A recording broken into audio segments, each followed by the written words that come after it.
श्रीमद् भागवत गीता में कहा गया है, जो होता है अच्छे के लिए ही होता है। संसार में होने वाली हर क्रिया निश्चित है और विधि के विधान द्वारा संपन्न की जा रही है। गोस्वामी तुलसीदास कहते हैं, जो कुछ राम ने रच रखा है वही होगा।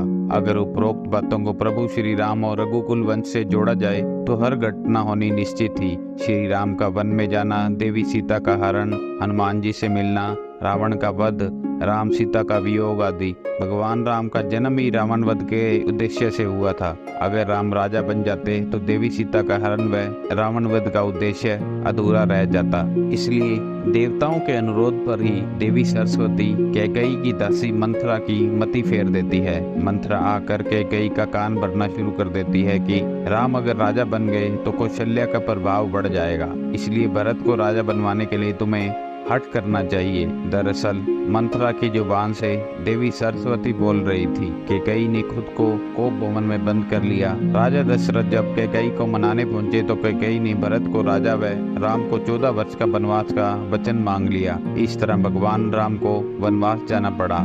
इसके अलावा भी एक अन्य कारण से इस घटना से जोड़ा जाता है।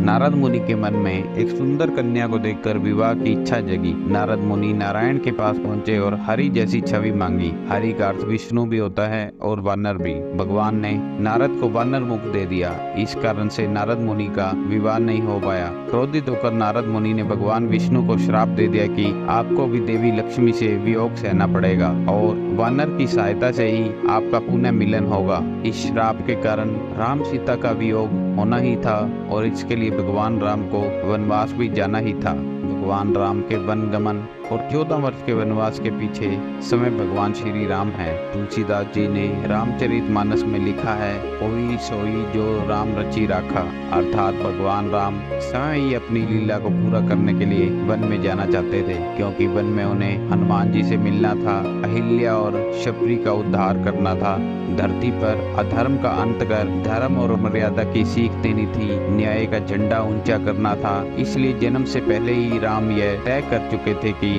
उन्हें वन में जाना है और पृथ्वी से पाप का भार कम करना है।